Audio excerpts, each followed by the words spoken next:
Assalamualaikum warahmatullahi wabarakatuh semua.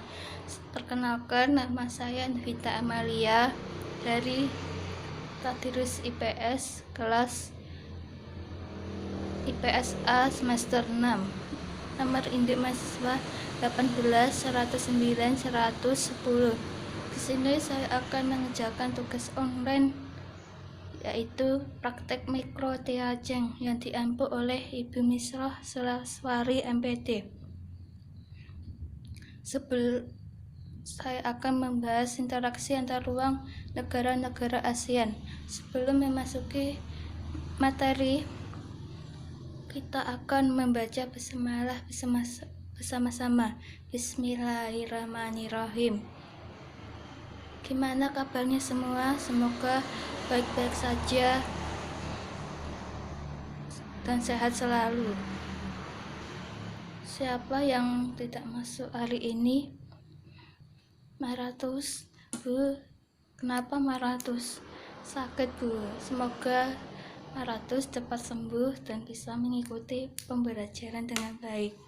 Nah, Ibu akan mengajarkan interaksi antar ruang negara-negara ASEAN. A. Kondisi geografis negara-negara ASEAN. Sejarah ASEAN. Latar belakang ASEAN. Kawasan Asia Tenggara memiliki sejumlah negara dengan kemiripan latar belakang sejarah tertentu, seperti persebaran nenek moyang, kebudayaan, hingga semua negara kawasan ini pernah menjadi negara jajahan kecuali Thailand. Latar belakang sejarah secara rasa senmasif sepenganggungan sebagai upaya pembentukan organisasi kerjasama regional negara-negara di kawasan Asia Tenggara. Kerjasama ini disebut ASEAN. Yang selanjutnya, latar belakang terbentuknya ASEAN. ASEAN dibentuk sebagai suatu perhimpunan negara-negara di kawasan Asia Tenggara. ASEAN dibentuk berdasarkan Deklarasi Bangkok pada tanggal 8 Agustus 1967. Deklarasi tersebut ditandatangani di kota Bangkok, Thailand oleh urusan para menteri luar negeri 5 negara pendiri ASEAN. Pada perkembangan berikutnya, jumlah negara-negara anggota ASEAN bertambah. Brunei Darussalam bergabung pada 7 Januari 1984, menyusul negara Vietnam pada tanggal 28 Juli 1999, negara Myanmar dan Laos pada tanggal 23 Juli 1997, serta negara Kamboja pada tanggal 16 Desember 1998. Dengan demikian, jumlah negara anggota ASEAN menjadi 10.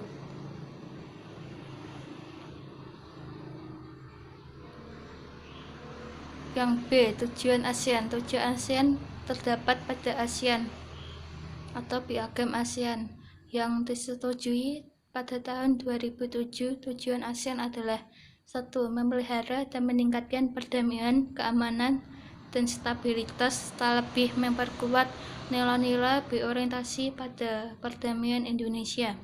Yang kedua, meningkatkan ketahanan kawasan dengan memajukan kerjasama politik, keamanan, ekonomi, dan sosial budaya yang lebih luas.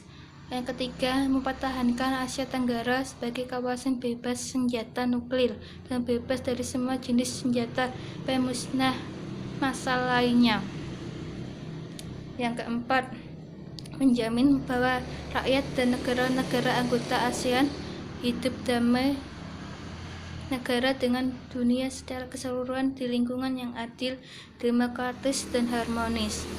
Yang kelima, menciptakan pasar tunggal dan basis produksi yang stabil, makmur, sangat kompetitif, dan terintegrasi secara ekonomis melalui fasilitas yang efektif untuk perdagangan dan investasi. Dan di dalamnya terdapat arus lalu lintas barang, jasa-jasa, investasi yang bebas. Terfasilitasnya pergerakan pelaku usaha, pekerja profesional, pekerja pakai, dan buruh, dan arus modal yang lebih bebas.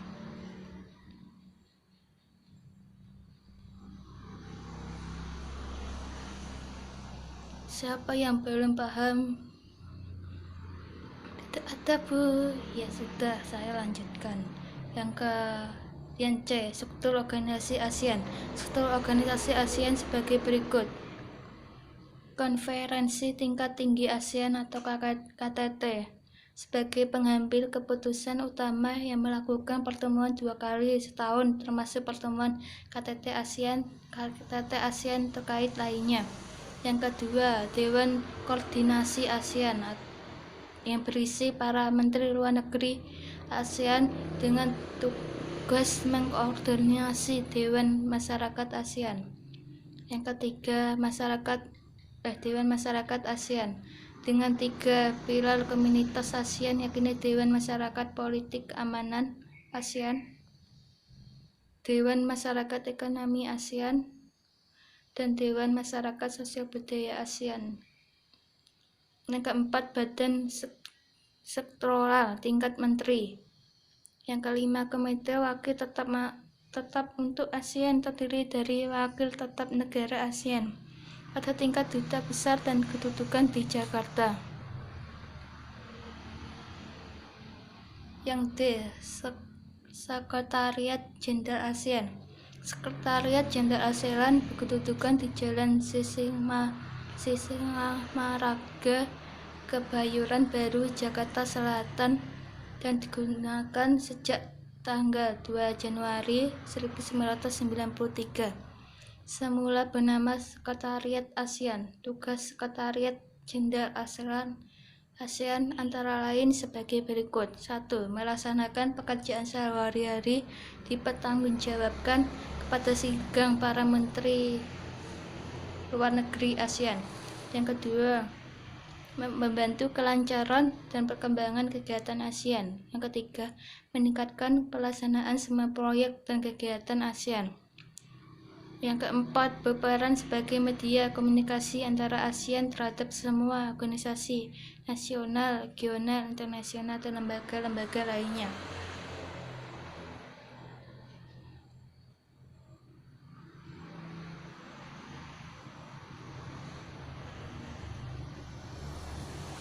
Siapa yang belum paham?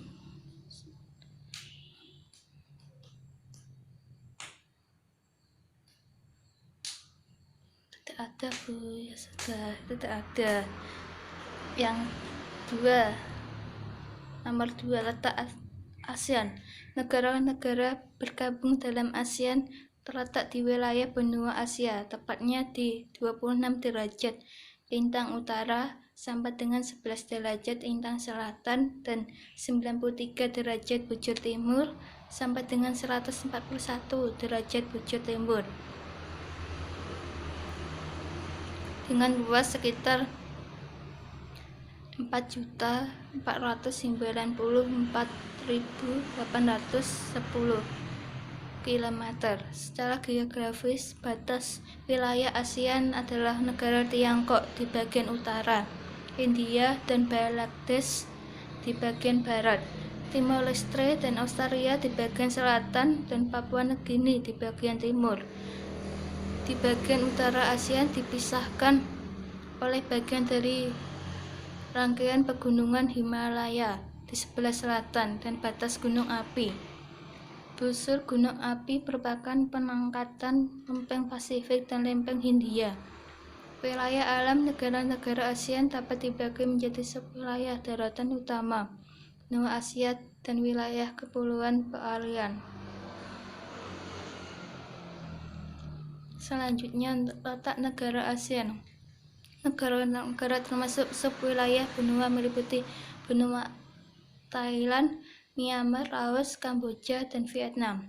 Adapun Darussalam, Singapura, dan Filipina, subwilayah benua dibedakan menjadi dicirikan oleh banyaknya lembah terbentuk dari endapan aluvial. Endapan ini terpisah satu sama lain oleh rangkaian pegunungan, sementara subwilayah kepulauan dicirikan oleh adanya lingkungan laut dan pulau.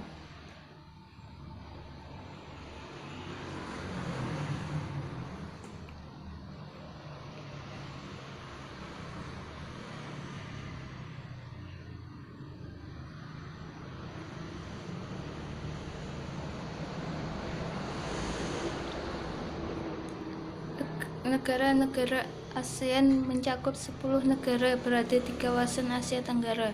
Negara-negara bergabung dalam ASEAN adalah Brunei Darussalam, Filipina, Indonesia, Kamboja, Laos, Malaysia, Myanmar, Singapura, Thailand, dan Vietnam.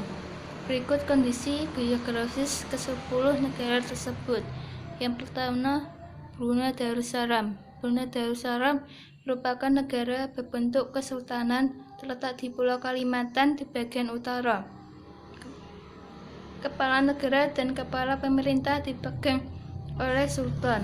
Brunei Darussalam memproklamasikan kemerdekaan pada tanggal 1 Januari 1984. Ibu kota Brunei Darussalam adalah Bandar Seri Begawan.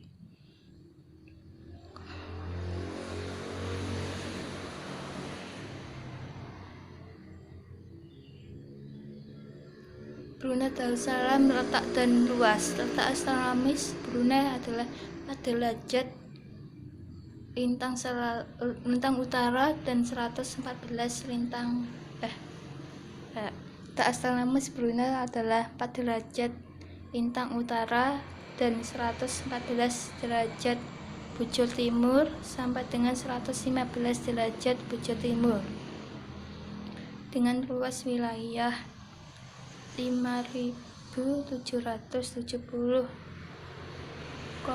km.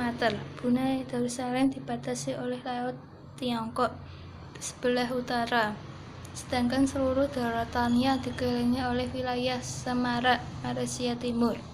Yang kedua, iklim. Brunei memiliki iklim tropis dengan kelembapan dan curah hujan tinggi sepanjang tahun. Suhu tahunan rata-rata 27, derajat Celcius. Curah hujan tahunan rata-rata di daerah selatan berbukit sekitar 4.000 mm. Yang ketiga, bentang alam. Bentang alam Brunei dibagi menjadi dua, yaitu daratan rendah dan pantai berawa-rawa di bagian barat, serta daerah perbukitan bagian timur. Puncak tinggi di Brunei adalah Bukit Pagon 1000 dengan luas 1.850 meter. Adapun Sungai Belait merupakan sungai terpanjang di Brunei Darussalam.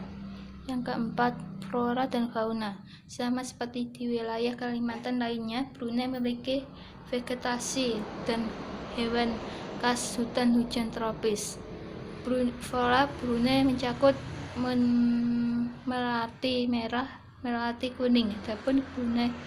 Adapun fauna Brunei Darussalam antara lain bekatan dan musang air.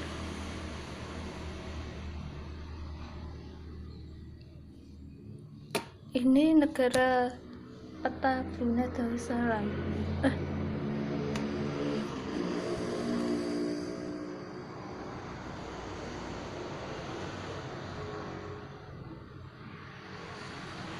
Yang B, Filipina merupakan negara terbentuk republik dipimpin oleh presiden. Ibu kota Filipina adalah Manila. A. Letak dan luas. Filipina terletak di tepi barat Samudra Pasifik, yaitu berada pada 4 derajat lintang utara dan 116 derajat bujur timur, 126 derajat bujur timur.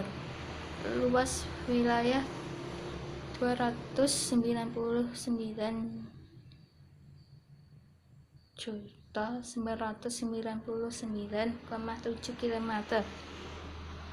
Filipina terbagi menjadi 3 kawasan, yaitu Luzon, Visayan, dan Mindanao. 2 pulau terbesar adalah Pulau Luzon dan Pulau Mindanao. Di Pulau Luzon terdapat kota Manila. Filipina berbatasan dengan Selat Taiwan di sebelah utara, Laut Sura dan Sulawesi di sebelah selatan, Laut Tiongkok Selatan di sebelah barat, dan Samudra Pasifik.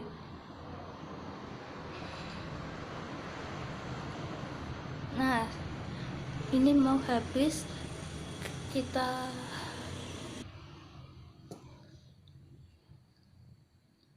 pada waktunya sudah habis. Pada pertemuan hari ini kita membaca hamdalah bersama-sama. Alhamdulillahirabbil alamin. Assalamualaikum warahmatullahi wabarakatuh.